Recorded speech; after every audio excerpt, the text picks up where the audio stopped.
Bandeko na makamba kinaping to confondre te de biloko oyo nazoloba. Po tozo confondre mingi. To confondre te. Surtout tango ozoyoka bazoloba. Mbote ba papa ba mama bandeko. Mbote barando na barandonete. Mbote batoyo balingaka rando na ba oyo balingaka rando te. Mbote ba jeune garçon na ba jeune fille. Mbote bana mike na ba bébé. Mbote ba Sainte Anuarite, Sainte Thérèse, Sainte Ingrid Kabongo. Bandeko to confondre te o babengi vente ya biloko nzoto na sacrifice ya nzoto amutu. To confondre te bandeko. Tous les deux ezo salama mbala moko. Ezo bima na munoko nanga te. Bozo monango na Nigeria balakisa na ba image. Bomoni yango influenceuse nigérienne ba sacrifier balongoli mabele, balongoli nzoto basi, balongoli na borgane mosusu bare. Bomoni mwasi ya fashion o bakangiawa na ba Isaac Kabakaba propre mwasi ne ayako na ndaku na ye pa bomela ki kaka na ndaku wana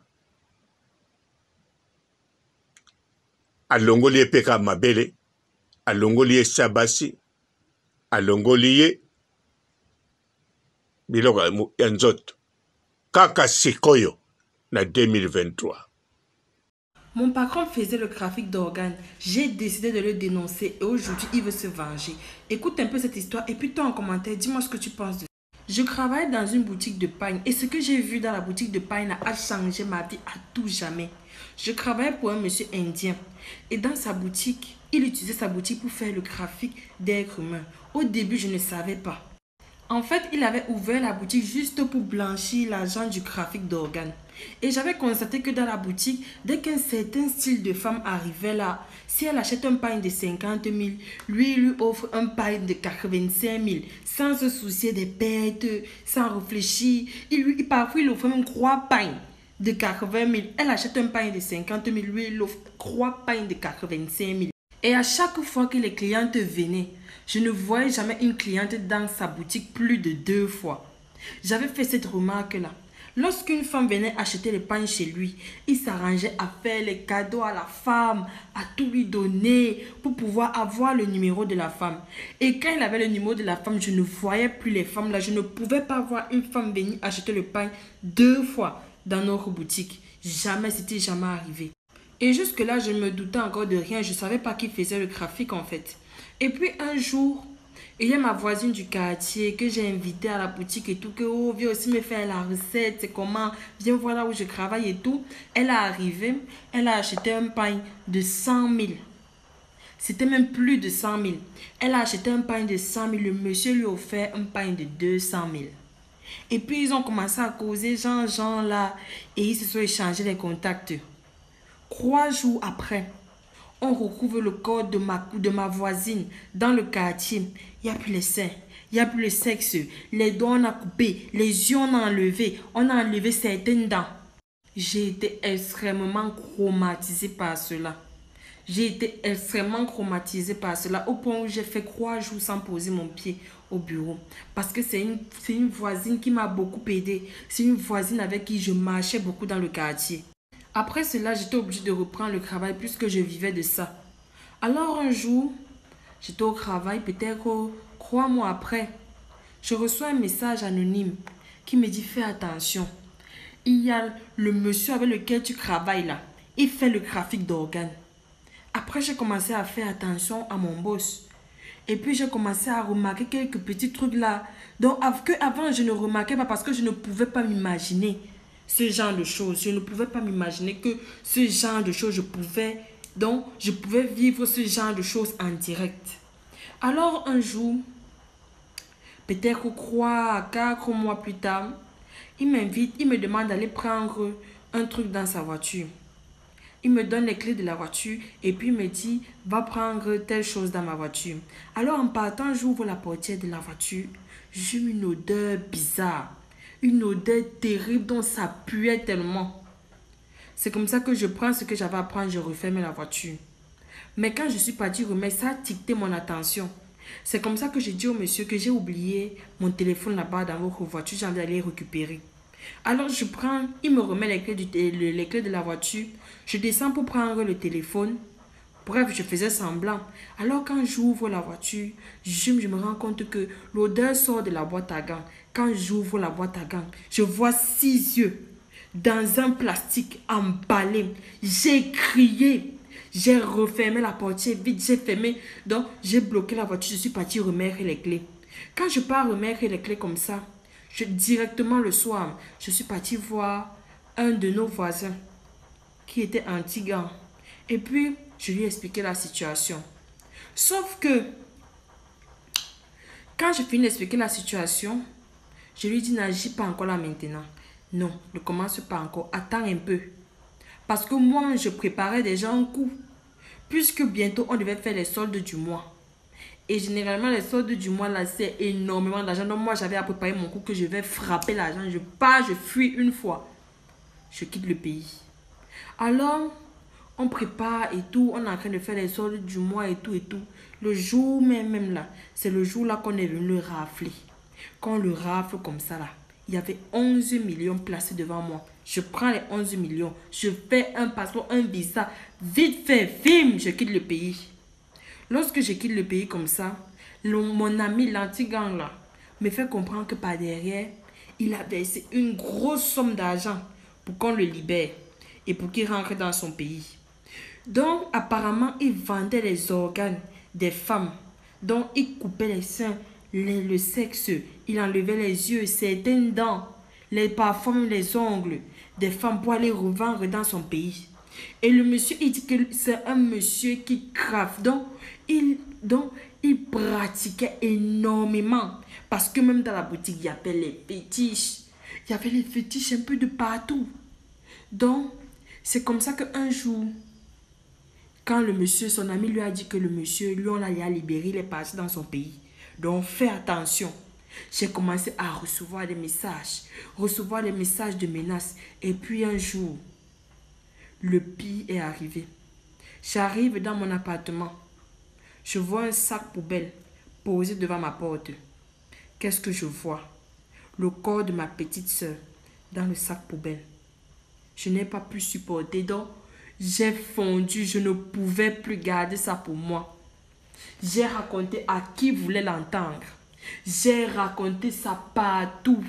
Je ne pouvais plus garder ça pour moi. C'était de gros. C'était de gros. Donc aujourd'hui, je ne sais pas comment faire. Je ne sais pas quoi faire parce que même si c'est l'argent qui réclame, je ne peux plus remettre l'argent puisque j'ai déjà tout utilisé pour le voyage. J'ai utilisé tout ce que j'avais comme argent là dans le voyage. Alors vous en commentaire, dites-moi comment est-ce que vous... De tout événement, on est ça en 2023. Yango, bo confondre te. Kote kabilo kwa nzoto na likambo etali sacrifice ya biloko ya nzoto.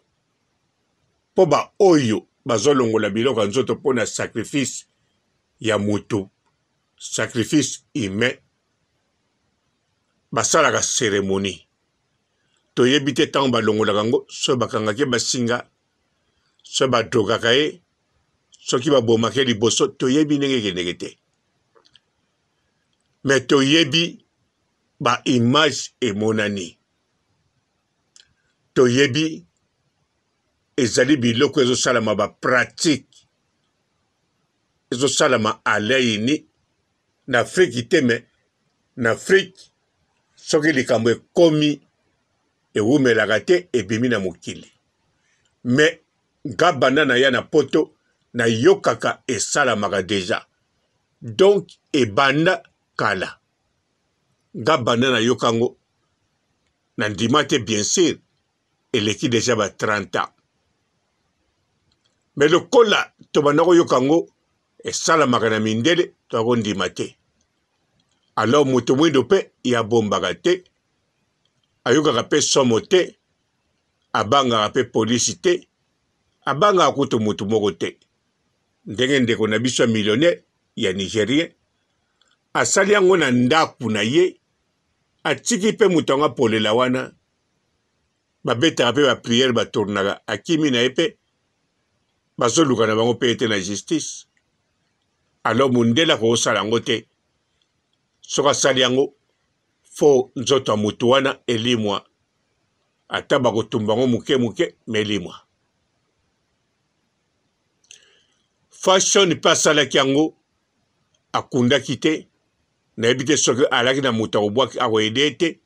Mama lupangu ya fashion ye mutu ayebisaki mama ya mwana.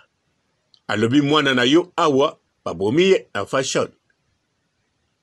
Mama wana ye okuta mwana ye akufi deja abando pola. Fashion abwaki na balabala te atikaki na ndako oaza kofutela. Mama lupangu na balocataire bamoni. Esalami wapi na Kinshasa, Zaire, Sikoyo. Na leste pete. Po na leste bokoloba ba rebelle bazo sambwisa ba mama. Bazo kata bango banzoto basi base te. Awa mutakataki azawa na bomoni komone fashion. Mwana mwasi oya kataki ba photo ezawana. Mama ya mwana mwasi alekaki pe na jugement bomoni pa lobby kaka siko na juin oyoyo 2023 a lobby.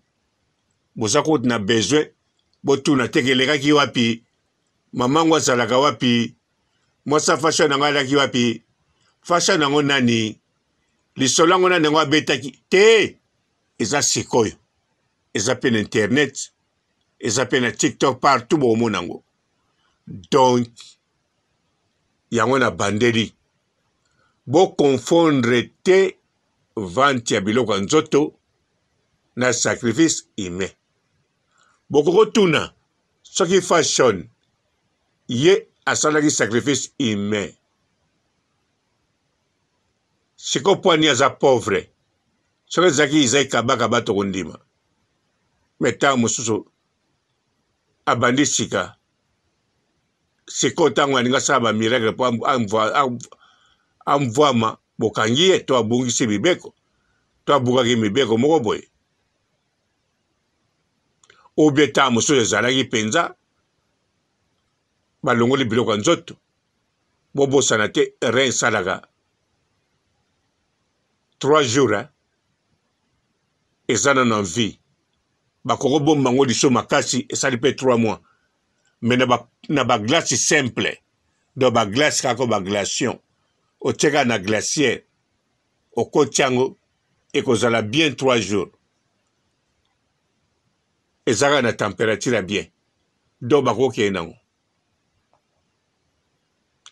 Bandeko nazo désinformer binote mais nazo ko informer makambo ezoleka na ba télévision européen américain civilisé ezoleka na ba journal européen américain civilisé. Donc information ya bien opeleki na information na Congo justice congolais elakisi yango ya fashion basambisi bango pe ezali des informations te mais ezali information vrai euti na autorité congolais oyo pe ya Nigeria bomoni yango bien euti na autorité nigérien bato yango pe bomoni eza information juste eza information eza intoxité eza information juste. okoverifie yango eza na internet ya sikoyo 2023. Yango wana bandeko vigilance bo continue nango. Bandeko soki balobi ke na Lunda na Chikapa diamezo futa na batu batikaka mosala azotuna nzela nini akokende. Soki akomprendre sirikwa akokende akei Chikapa. Tango akozonga le game de Chikapa. Boye bango bien. Surtout ba jeune. Kobanda 18 ans, 35 ans. Ba âge wana. Bachaka mutu bakata. Bato 40 pe bachaka. 50 pe bachaka. Mais 18 ans, 35 ans. Ba hésitaka te. Ba diame bimina Chikapa bakei. Ba o bakei bana. Ba papa na bango bakamwe. Akiabe mwana ngaha. Anga mwana boya bungi. Lobi na mga zongi. Akomotanga mbongo kolega papa. Lokola za mwana muke. Papa zozwaika mwana 20 ans. Akobenge nani? Les gamins de Chikapa. Tango poto circuit makasi. Ba voiture zo ebele na njili. Banani bakende poto. Eske na njili na tango akala. Mutaleka 30 sakende poto. Sokwa keibo kamwe. Na ebi vie muso a 35 akendaki poto. Batu bakamwa ke poto. Balobi yepe. Na 35 ans, azade yana mwasi na bana. Ake poto ndenge nini. Vie. O chika note 35 ans. Wana bato bazo chindika batu bana ba 30 ans. Siko bato fo bakendeke poto bana ba 18 ans. Ba 16 ans, 17 ans, 23 ans, 25 ans bongo. Ou bien 30 ans pe limite. Soki tembe, botuna ba parisien swakala. Na ba koko balea na poto. Botala o ni na ya na poto na ajuana. Botuna. Koleka 35 ans. Ya moko moko o bakamwisa quartier. Pona nini eza age o ebanga ka riske te. Babetela bino masolo ya poto te. Soko tuni mingi bwe na voyage na biya bana mike. Basalela nga biya bana mike. Basuka ka bongo. Menga papa robo na yebi ebele. Botu na ngo bana osala ngo te. Biso nde tozaki na agence. Donc na yebi ba sorte ba billet tout. Mena koloba pete. Tika lisole suko akake to bana okende ba billet bana mike. Wana yaza kosala mape. Me wana pesa parmi ba delix. Ateza billet bana mike ya moins cher. Eza parmi ba delix. Eza na ba sorte ba billet mososu. Na ba sorte mikana moso muta voyager.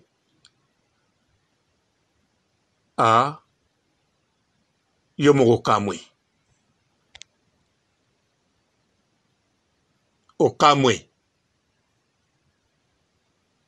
Okamwe. Kada mwana ko yebisa ba vie mososwa. Na batu mosusu kaya makazu. Na lobi ndenge yo zabo eko kene poto. Bango tu baba nako seka ngai. Me batu ebele bakende poto bana ba sirage banini. Sirage biloko ebele. Yangwana bandeko na likamba kina pingo yo. Koteka biloko nzoto ezali eza réel. Vice-ministre ya santé Bokipete. Akoza na santé. Yemo akoza na problème ya santé mental. Ok. Mental. Oui. Désolé na lobango. Akozala ye moko na santé mentale. Makambo eza vrai. Ya zolobake. Eza te ekosalama lelo te na Congo. Esengaka bapareil examen boye. Ah, nkolo. Nangana bimsa gros mome na chiki. Bandeko. Mama Yemo. Bazotonga ngo. Président Fachi Beto abongisa kitoko. Bongo te. Siko bokanisi ministre wana lobia. Esenga ba examen belé. Mais siko soki na Congo. Likamba barin ekozala problème. Pona ba transplanter moto.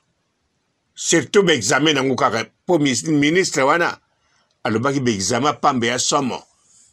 Siko na ndimi teke Mama Yemo. Toko sepelaka na la clôture wana no. Etant que peuple congolais son a posa, même ceux qui vont traiter en attente, moi je traitement est bien non. Bah pareil moko oye comme on est loko yo salango. Sikoyo ministre wana lobike. Toko zanango le lote ata après 50 ans toko zanango te. Mais Mama Yemo fatia beton atonyango bien. C'est que bagotia ba pareil biloko belé ya sika. Et puis ministre wana azomonango. Sokaza ministre, vice-ministre à santé, donc, voire même, yemutako kende, ko inaugurango. Pona inauguré Mama Yemo, c'est ka yebi biloko ezana kati. Mais siko tango vice-ministre à santé azolobake, tokozwa temps, eza lelo te na mboka na biso. Donc azoloba na biso, mira Mama Yemo wana bozomona, toko tchaka bambeto a bien, boko lali okufi kuna esili. Mazoloba bongo, yoka nza zoloba ni. Pas zoloba ba, bezosenga ba pareil, examen. Bande ko bokota na YouTube, so bomoni ngai, mutadi boma. Bokota na YouTube, na Google, bobeta. Traitement, transplantation, ya biloko wana tu ya lobi. Si mabo beta, eleksa bino ba pareil. Oyo batiaka wana. Si melakisa bino ba prix ya pareil. Elekisa bino na ba nouveau modèle. Bokomona ngo. Siko vice-ministre na bino atelami na moment difficile o bakangi bakina père. Alati pe costume na mupanzi na ye ami. Ami Muyaya. Patrick. Ami ya bakina père. Ami ya bakina père. Oya bimarana Eliane. Simana loboko wana mususu na ebite kutosuki nani. Wazalaki wana mususu nani. Master na ya nganda malewa tondenge. Les trois wana batelami. Les trois mousquetaires. Anapsimi pe micro. Abandi le poto français. Oui, comme ça, batuma yele. Na motu na question zate po tuna na français. Si manangwa ko tuna ako signalé Patrick Muriaya. Yo tanga na lycée. Jean Verdier. Aussi ça no pe classe, assis sa classe. Bon, tant ça soit l'échec. Mais le quoi tanga ki na Jean Verdier. Motu pete akanga ba gros mot ya encyclopédie tanga ko beta so français musus nanda ko tuna question commis ya tout droit pour l'autre appareil là je vais poser la question je me pose des questions mettez Patrick Muyaya pour les appareils comme les appareils des ennemis voilà. Pour ce genre d'instruments médicaux, ce n'est pas pour tout le monde. Hein. Premièrement, pour avoir cet appareil-là, il faut avoir façon de collaborer avec la Banque mondiale, s'il y a l'autorisation avec les communautés internationales, avec la madame, wana memio musika, okomo mona neti, au matin avion te wa décédé, navette spatiale, y a extraterrestre, on le bien pareil yo, na Congo le loté. Mais bongo mama ye mo bazo tonga, nine kozala kuna. Nzongwa bamandona, bankita, nena bimza suzu gros mot. Ah, gros mot yango yo ezo denda kaka gros mot. Gros mot peze zo baladawa. Kaka kusongo bamba impa. Ah, gros mot. Sope na zo bambate ezate pona binwa. Ou bien pona zo banga oke na Congo no, Congo na oke nete. Na respect kaka. Ya batu musu baza na gouvernement. Na mukonza mboka. Na première dame. Na ba mama kaba. Na respect kaya wana. Ministre santé yo. Na Patrick Muyaya. Oya kota cave Neliane. A kota cave. Bonjour fidèles internautes de www.elengiakomba TV. Bonjour, bonsoir, balandinyon so, ya Elengi Yakomba, Congolaise TV. Belé partout dans le monde, partout où vous êtes, partout où vous êtes, Elengi Yakomba TV vraiment. Bonjour, bonsoir, on va abonner à Elengi Yakomba Congolais TV. Bonjour à mon boss, on a appelé ça vraiment un pandi. Bonjour à mon boss, JP Kiama. Je salue mon boss Balobi, boss des boss Babi, JP Kiama. Bonjour, na Elengi Yakomba Congolais TV vraiment. Ramon Lazana, chaîne de ceux qui topo, il y a pas de JP Kiama, et boss des boss, il y a un danger. Donc, Maxime Talon Lazaki. Il y a boss Nabiso JP Kiama. Nzamelanga. Ba boss bazali, ba boss bazali. JP Kiama, le boss des boss. Napesi d'abord bonjour, tu es mbote belé, na mon boss JP Kiama, on a na rosa insaote. Donc on a quoi que les katisana, napesi mon boss JP Kiama, boss des boss. Bonjour fidèles internautes de www.elengiakomba TV. Bonjour, bonsoir, balandinyon so, ya Elengi Yakomba, Congolaise TV. Belé partout dans le monde, partout où vous êtes, partout où vous êtes, Elengi Yakomba TV vraiment. Bonjour, bonsoir, on va abonner à Elengi Yakomba Congolais TV. Bonjour à mon boss, on a appelé ça vraiment un pandi. Bonjour à mon boss, JP Kiama. Je salue mon boss Balobi, boss des boss Babi, JP Kiama.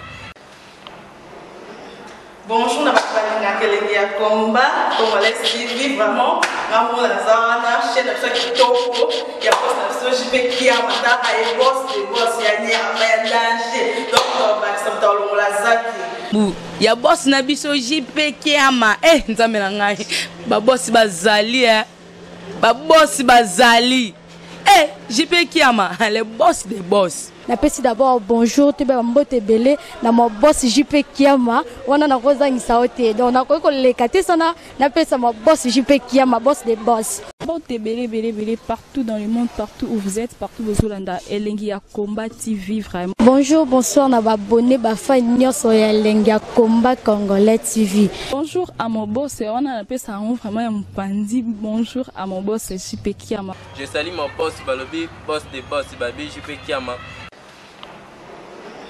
Bonjour, na Elengi Yakomba Congolais TV vraiment. Ramon Lazana, chaîne de ceux qui topo, il y a pas de JP Kiama, et boss des boss, il y a un danger. Donc, Maxime Talon Lazaki. Il y a boss Nabiso JP Kiama. Nzamelanga. Ba boss bazali, ba boss bazali. JP Kiama, le boss des boss. Napesi d'abord bonjour, tu es mbote belé, na mon boss JP Kiama, on a na rosa insaote. Donc on a quoi que les katisana, napesi mon boss JP Kiama, boss des boss.